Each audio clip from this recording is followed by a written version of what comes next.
I visited Amritsar in October 2016, and that was my second visit to the place. I visited it as a child, a 10-year-old child. You know, the difference between what I could remember from that visit 40 years ago and what I went and saw now stirred something in me. Somewhere I felt that what exactly does this site mean now?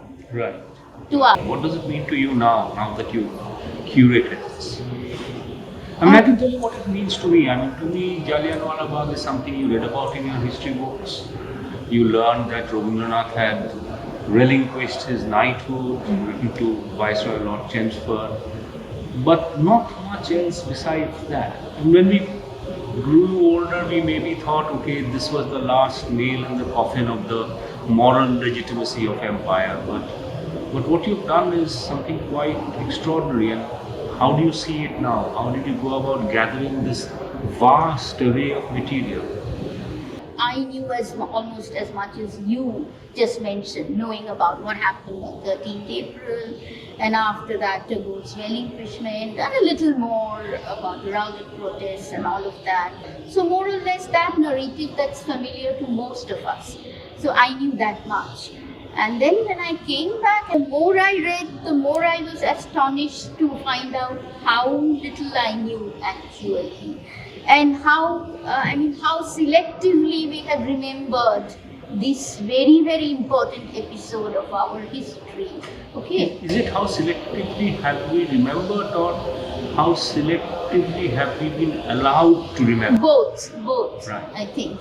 Yeah. What have we remembered, and what kind of history has been propagated, both through mainstream history, through popular literature, films, all of it over 60, 70, 80 years. Let me just bring you back to something that you mentioned in your kind of introductory note, which is Rabindranath's opposition to a Jallianwala Bagh memorial in 1920, because he didn't want to, and I quote you, monumentalize memory. Right. What made both me and Sanchayan think of the way we actually did it? That was not Rabindranath's letter relinquishing knighthood, but when I came upon his his message to the Indian National Congress sent in April 1920 on the first anniversary of Jallianwala Bagh, when there was a proposal to build a memorial there, and he didn't support the idea. He was not in favor of that, and he explained in his message why he was not in favor. So that critique of not having a monument in memory of those who died, I think it's so very relevant now. The extent to which the site is now depersonalized, that is, I think, what Rabindranath meant when he said that this kind of monument is not going to serve any purpose. As you know very well, he was never against remembering.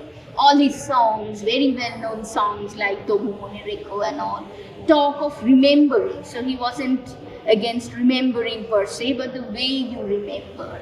So that was there constantly at the back of our mind, and that is intrinsically linked to his critique of nationalism and monumentalization And of the state. Yes, I think, without absolutely. the state taking things over. So here I think people's memories, people voices, and a range of responses to bring that back in, sort of to reclaim that, is what we tried to do, keeping in mind that critique. And did it brilliant, if I may say so. Thank you so much.